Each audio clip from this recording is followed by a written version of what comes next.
गजा और लबनान में खून रेजी करने वाले जंगी जुनून में मुब्तला इसराइल के खिलाफ आलमी फोरम पर शदीद एहतजाज।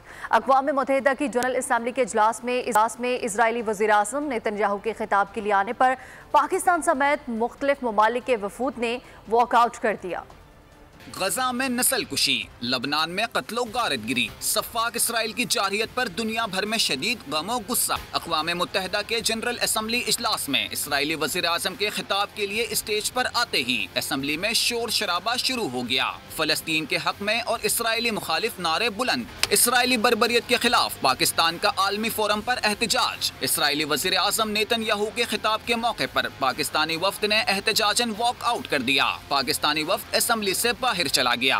पाकिस्तान ने पहल की। मुस्लिम ममालिक समेत दीगर मुल्कों ने भी एहतजाजन नेतन्याहू की तकरीर का बाइकॉट कर दिया। इसराइली वज़ीर आज़म के स्टेज पर आते ही दर्जनों सिफारतकार जनरल असम्बली हॉल से बाहर निकल गए। खचाखच भरा हॉल खाली हो गया। जंगी जुनून में मुब्तला इसराइल के सरबराह की जुनूनी बातें सुनने कोई ना रुका। सब्सक्राइब करें और बेल दबाएं ताकि कोई खबर रह न जाए।